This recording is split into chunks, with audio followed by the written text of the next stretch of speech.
Good morning everyone. बच्चों, आज हम सेकेंड टर्म का सिलेबस शुरू करते हैं और आज का हमारा विषय है पाठ नमक, जिसकी लेखिका हैं रजिया सज्जाद जहीर। आप समरी ध्यान से सुनेंगे। इस कहानी में भारत पाक विभाजन के बाद दोनों देशों के विस्थापित पुनर्वासित व्यक्तियों की भावनाओं का मार्मिक वर्णन है। विस्थापित क्या होते हैं? जो एक जगह के लोगों को दूसरी जगह बसाना। पुनर्वासित, दोबारा रहने के लिए बसाना। विस्थापित होकर भारत में रह रही सिख बीबी आज भी लाहौर को ही अपना वतन मानती हैं और सौगात के रूप में लाहौर का नमक पसंद करती हैं। पाकिस्तानी कस्टम अधिकारी दिल्ली को अपना वतन बताते हैं।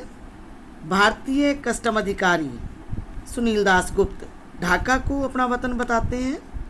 राजनीतिक यथार्थ के आधार पर भले ही अब इनका वतन बदल गया हो, लेकिन मन से वो लाहौर, दिल्ली व ढाका से क्रमशः जुड़े हुए हैं।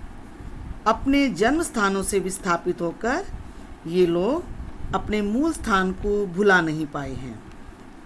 सफ़िया अपने पड़ोसी सिख परिवार के घर कीर्तन में जाती है, जहाँ एक सिख बीबी को देखकर उसे अपनी माँ की याद आती है, क्योंकि वह उसकी माँ की हमशक्ल थी। सफ़िया की प्रेम दृष्टि को देखकर सिख बीबी ने भी उसके विषय में जानना चाहा। उसे पता चला कि सफ़िया मुसलमान है, जिसके भाई लाहौर में रहते हैं और यह उनसे मिलने कल लाहौर जा रही है।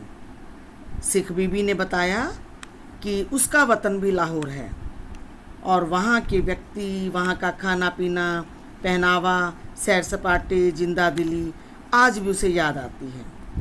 लाहौर की याद में सिख बीबी की आंखों में आंसू निकल आते हैं। सफ़िया सांत्वना देते हुए कहती है कि क्या आप लाहौर से कोई सौगात मंगाना चाहेंगी? तो सिख बीबी ने थोड़े से लाहौरी नमक की इच्छा प्रकट की। अब सफ़िया लाहौर जाती है और वहाँ 15 दिन रुकती है। वहाँ उसे अपने भाइयों का, अपने संबंधियों का बहुत प्यार मिलता है और वापसी पे जब अपने सामान की पैकिंग करती है तो लाहौरी नमक लाने की इच्छा प्रकट करती है। अब ये आप सभी जानते हैं कि पाकिस्तान से भारत में नमक लाना गैर कानूनी है और उसके भाई उसे मना करते हैं। जब वह अपने भाई से नमक लाने की बात करती है, वह भाई उसका एक बड़ा पुलिस अफसर था और उसे नमक लाने के बारे में वो मना करता है। उसका कहना यही है कि गैर कानूनी है और इससे हमारी बदनामी भी होगी। लेकिन सफ़िया क्या कहती है कि क्या मोहब्बत और प्रेम से ऊपर है क्या कानून? और उसके मन में दुविधा रहती है कि नमक छिपा कर ले जाए या बता कर ले जाए। और वह कहती है कि नमक तो मैं ज़रूर लेकर जाऊंगी, क्योंकि मैंने सिख बीबी से वादा किया है।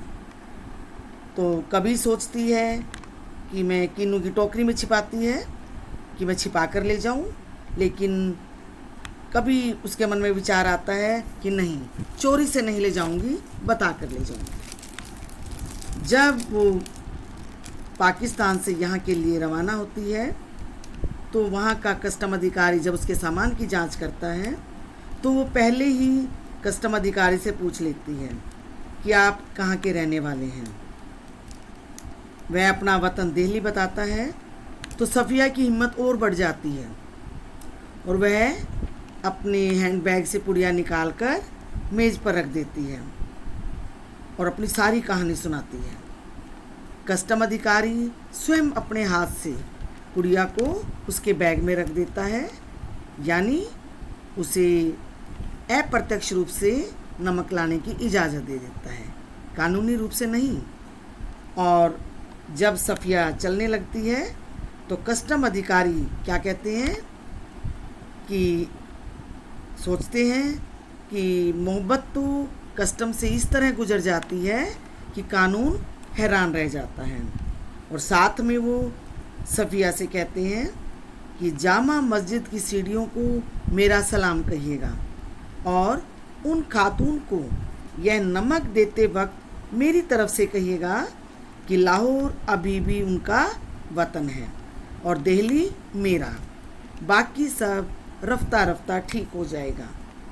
अब रफ्ता रफ्ता का क्या अर्थ है कि धीरे धीरे सब ठीक हो जाएगा। अब भारत आने पर फिर उसके सामान की जांच होती है और यहाँ के कस्टम अधिकारी को भी वह साफ बता देती है कि वह सिख बीबी के लिए थोड़ा सा नमक लाई है।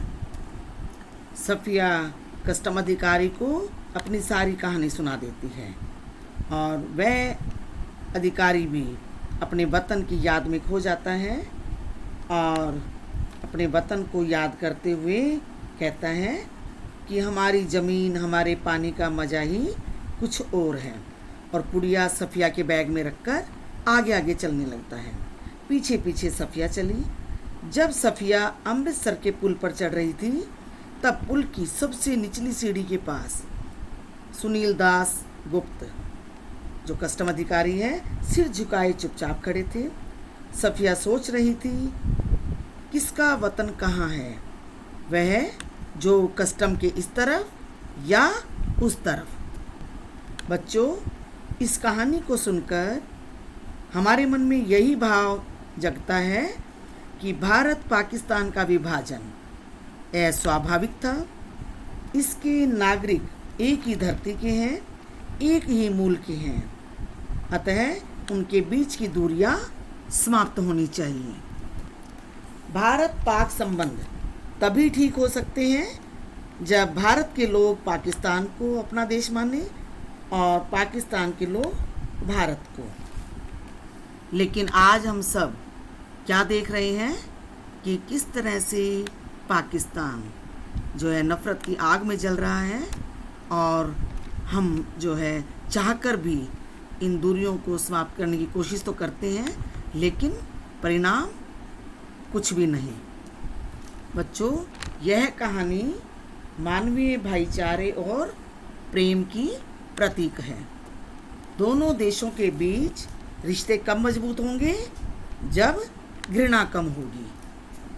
बच्चों, आज का होमवर्क है कि आप पाठ की थोरो रीडिंग करेंगे और समरी याद करेंगे।